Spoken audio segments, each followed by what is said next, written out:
ni hao ma. Aujourd'hui, on va encore s'attaquer à un plat très connu aux quatre coins du globe, le porc au caramel. Alors, petite indication pour les gens qui ne mangent pas de porc, restez parce qu'en fait, la recette, elle peut être très bien faite avec du poulet et le déroulé, c'est exactement le même. Et aussi, autre petite indication pour les abrutis, ce plat ne vous donnera pas le coronavirus, donc vous pouvez rester. Ah, le porc au caramel. Sûrement l'un des plats qui nous vient en premier à l'esprit quand on évoque la cuisine asiatique. À ne point douter, autant apprécié que les sushis. Mais alors, d'où vient le porc au caramel? Moi, monsieur! Kevin, tu es sûr? De Chine! Ah, bien Kevin! Mais pas que. Du coup là, c'est pas deux régions, mais carrément deux pays qui se font la guerre pour savoir qui l'a inventé. Du coup, qui l'a inventé? Bah, nous on va pas se positionner parce qu'on veut froisser personne. Hein. Du coup, d'un côté, on a le Vietnam avec sa version qu'on appelle Thit Co. Thit qui veut dire viande de porc et Co, cuisson lente en sauce Ngoc Man. Ouais, une onomatopée peut dire tout ça. Du coup, cette version, vous l'aurez deviné, est faite avec de la sauce Ngoc Man, qui est une sauce au poisson fermenté qui a une odeur plutôt...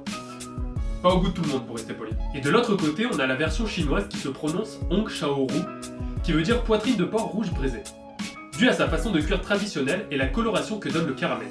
Ce dernier est lui préparé avec de la sauce soja. Alors je vois venir les experts du dialecte chinois. Pourquoi tu fais ton intro en chinois? Bah parce qu'aujourd'hui nous allons faire la version chinoise du porc au caramel. D'ailleurs, petite anecdote autour de cette version, le petit père des peuples version Chine, j'ai nommé Mao Zedong, raffolait de ce plat. D'après lui, ce plat lui faisait grossir le cerveau et l'aider à l'emporter sur ses ennemis. Du coup, morale de l'anecdote, si vous êtes une victime dans la vraie vie, cette vidéo est faite pour vous. Bon, maintenant qu'on en sait un peu plus sur le porc au caramel, on va voir de quoi on va avoir besoin pour faire la recette. Alors, pour le porc au caramel, on va avoir besoin de 250 g de riz thaï jasmin, 600 g d'échine de porc, un citron, de l'ail et un oignon. Ensuite, l'équivalent de 4 cuillères à soupe de sauce soja, 1 cuillère et demie de 4 épices qui est un mélange d'épices que l'on retrouve en grande surface, un cube de bouillon de poule et un petit morceau de gingembre. Enfin, 100 g de sucre, 40 centilitres d'eau, l'équivalent de 3 pincées de poivre et 3 de sel. Et un ingrédient bonus mais qui sont quand même bien pour apporter plus de finesse à votre plat, du sésame, des clous de girofle et de la coriandre. Pour préparer le tout, on aura besoin d'une planche à découper, d'une grande casserole, une moyenne, une écumoire, un couteau qui coupe et une cuillère en bois.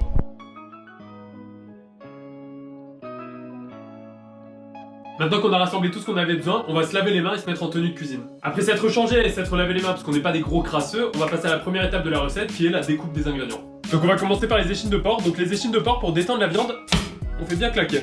Voilà, hop, elle est bonne. Hop là, et la dernière. Et tiens... Non, en vrai, ça sert absolument à rien, à part à passer vos nerfs si vous voulez. Donc vous prenez vos échines, et si c'est pas déjà fait, vous les désossez là. Donc on va retirer l'os de la viande parce qu'il va nous servir à rien. Donc en fait, on découpe avec la pointe du couteau, tout autour de l'os, où la partie est dure. Voilà, comme ceci. Et du coup, vous faites ça avec vos 4 échines. Du coup, quand on a désossé nos échines, on va les prendre, on va les couper en petits morceaux. Donc d'abord, on va les couper en lamelles comme ça.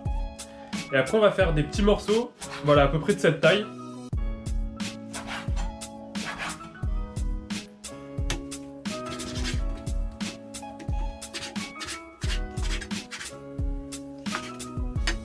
Du coup, si vous mangez pas de porc et que vous avez pris du poulet, la taille c'est à peu près la même. Hein. Pour le poulet, ça sera la même chose. Donc quand on a fini de découper toute notre viande, on va la réserver dans une assiette de côté et on va passer à la découpe de l'oignon. Ensuite, on le pose à plat comme ceci, on découpe au milieu, on le met à plat encore une fois et on fait des lamelles comme ceci. Donc toujours avec la technique de mettre ses doigts comme ça pour pas se couper et pour avoir le calibre de découpe qu'on veut. Voilà, et le bout de l'oignon, c'est compliqué de le couper parce qu'il glisse tout le temps, donc en fait on le met... Plutôt que de le mettre comme ça, on va le mettre comme ça et on va le découper comme ça. Donc ensuite on fait pareil de l'autre côté. Hein.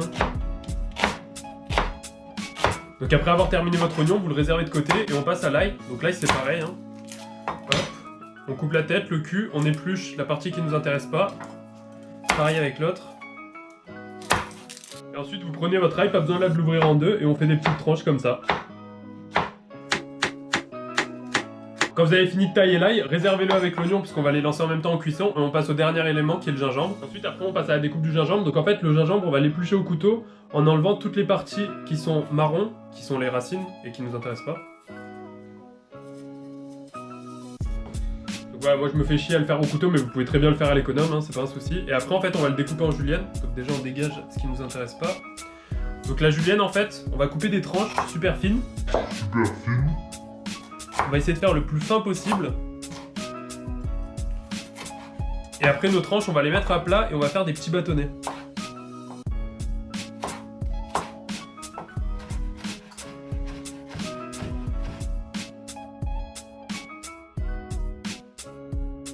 Du coup après quand on a nos petits bâtonnets, on les rassemble comme ça, on les aligne.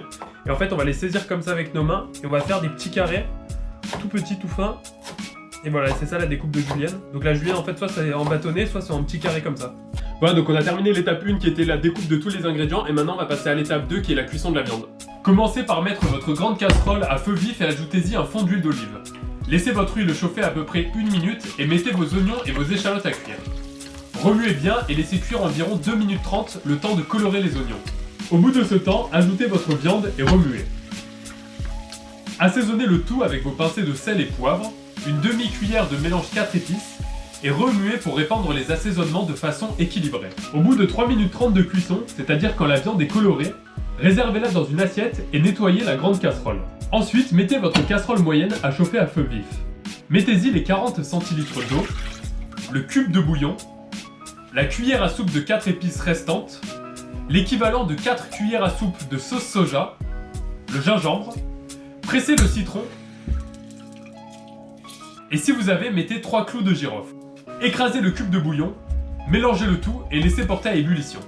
Avec ce mélange, on aura un porc au caramel super parfumé. Next step. Reprenez votre grande casserole que vous avez bien évidemment nettoyée, mettez-la à chauffer à feu vif, balancez dedans les 100 g de sucre et 3 cuillères à soupe d'eau et mélangez le tout. N'oubliez pas aussi de mélanger le bouillon et de réduire le feu quand il bout.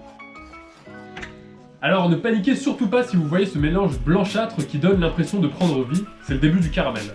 Mélangez bien et on va attendre que le caramel commence à brunir, c'est-à-dire devenir de couleur marron.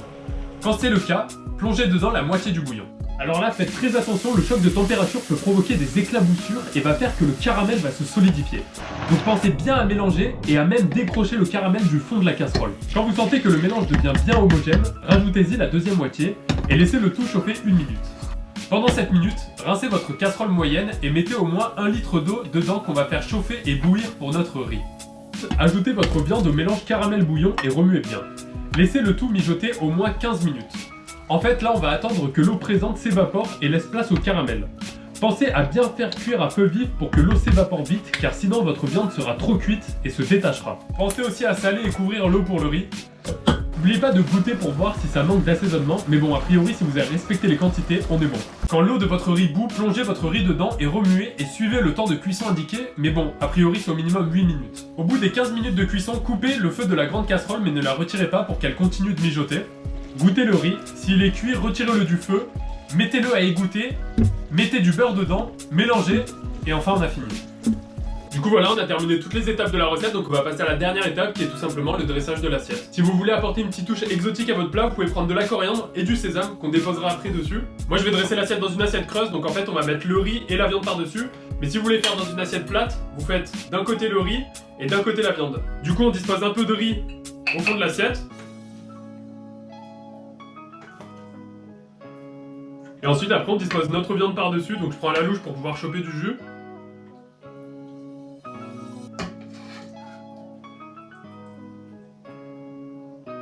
Comme d'habitude, on prend un chiffon mouillé pour nettoyer les bords de l'assiette, pour que ça soit bien clean, parce que quand on sert la viande, la sauce elle a tendance à éclabousser les bords de l'assiette.